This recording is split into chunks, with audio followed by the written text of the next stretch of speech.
Lengkap sudah awan hitam yang memayungi sepak bola Indonesia. Federasi Sepak Bola Dunia, FIFA, menjatuhkan sanksi kepada PSSI. Kini timnas Indonesia tak bisa berpartisipasi di ajang sepak bola di bawah FIFA dan AFC. Namun FIFA memberi toleransi dengan membolehkan timnas usia di bawah 23 tahun ikut serta dalam SEA Games di Singapura.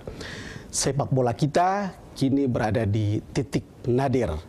Tamu saya kali ini setelah kita tadi mendengar Betty Alisabana sebagai anggota Pansel KPK adalah pelaku aktif sepak bola di tanah air. Sebagai pelatih 2 kali membawa klub yang ditanganinya Persipura dan Sriwijaya Palembang menggondol trofi Liga Indonesia. Dia juga pernah menukangi timnas umur 23 dan membawa pulang 2 perak dari SEA Games tahun 2011 dan tahun 2013. Anda juga tentu tidak asing dengan pelatih yang saya hadirkan di dalam DBS to the Point kali ini. Dia dikenal sebagai Rahmat Darmawan. Coach RD, terima kasih sudah datang ke DBS to the Point. Terima kasih, Bung Don. Kita dengar dulu bagaimana Presiden Jokowi bicara soal kisruh sepak bola. Yang ingin kita lakukan adalah sebuah pembenahan total. Pembenahan total. Daripada kita ya kan mempunyai prestasi seperti itu terus. Pembenahan total, ada reformasi total, pembenahan organisasi, pembenahan sistem, pembenahan manajemen, semuanya. Karena di tingkat pemain saya lihat bagus. Prestasi individu pemain-pemain bagus. Tapi di level ini harus ada pembenahan. Coach RD sudah mendengar suara seorang presiden tentang sepak bola. Jarang-jarang presiden bicara soal sepak bola. Apa komentar Anda ketika mendengar Pak Jokowi bicara tentang ini? 3 hari sebelumnya saya mendengar statement dari Wakil Presiden Yusuf Kala, dan ketika itu saya berharap dari pertemuan yang diinisiasi oleh beliau menghasilkan satu keputusan yang ideal. Pemerintah dan PSSI berjalan beriringan. 2 hari setelah itu simpang siur berita. Kemudian terakhir Presiden langsung membuat statement tentang sepak bola Indonesia. Saya setuju dengan pembenahan total. Saya setuju dengan langkah ingin sepak bola kita maju.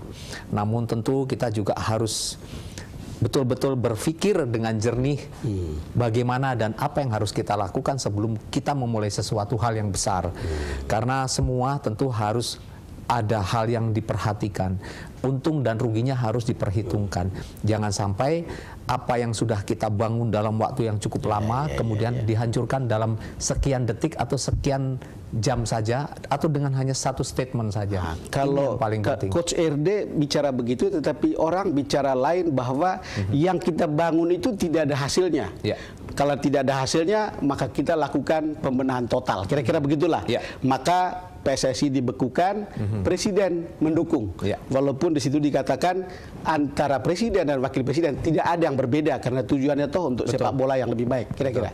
Ya, sekarang kalau kita bicara tentang apa yang sekarang terjadi dengan sepak bola Indonesia, ingat bahwa sepak bola atau tim Indonesia saat ini baru saja pulih dari luka dualisme organisasi, dualisme kompetisi, dan itu baru berlangsung 4 tahun yang lalu dan selesai baru 2 tahun yang lalu dengan adanya unifikasi kepengurusan saat ini yang dijabat oleh Pak Johar dan Pak Lanyala Mataliti yang saya tahu.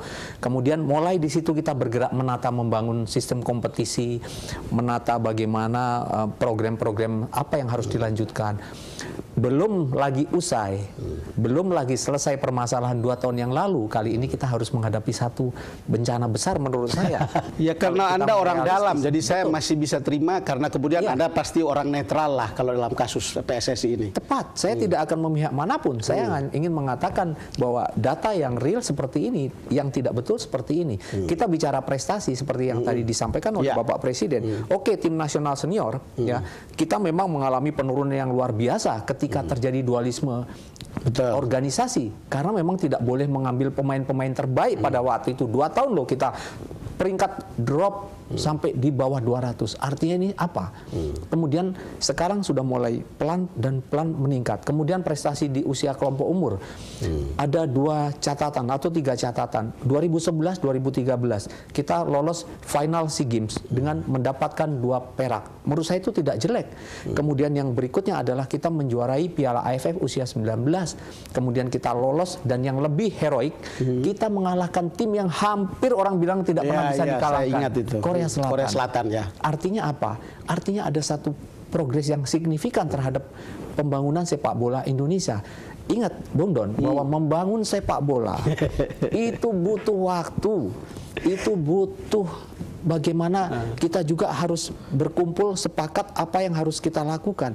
Ingat, sepak bola tidak hanya ketika kita kumpulkan 11 orang, betul. 1 bulan kemudian ini manajemen saya bagus, kemudian saya akan melihat hasilnya. Tidak bisa Tapi seperti memang itu. begini, kalau dia dilakukan, kalau tadi betul ada keinginan untuk melakukan pembenahan total.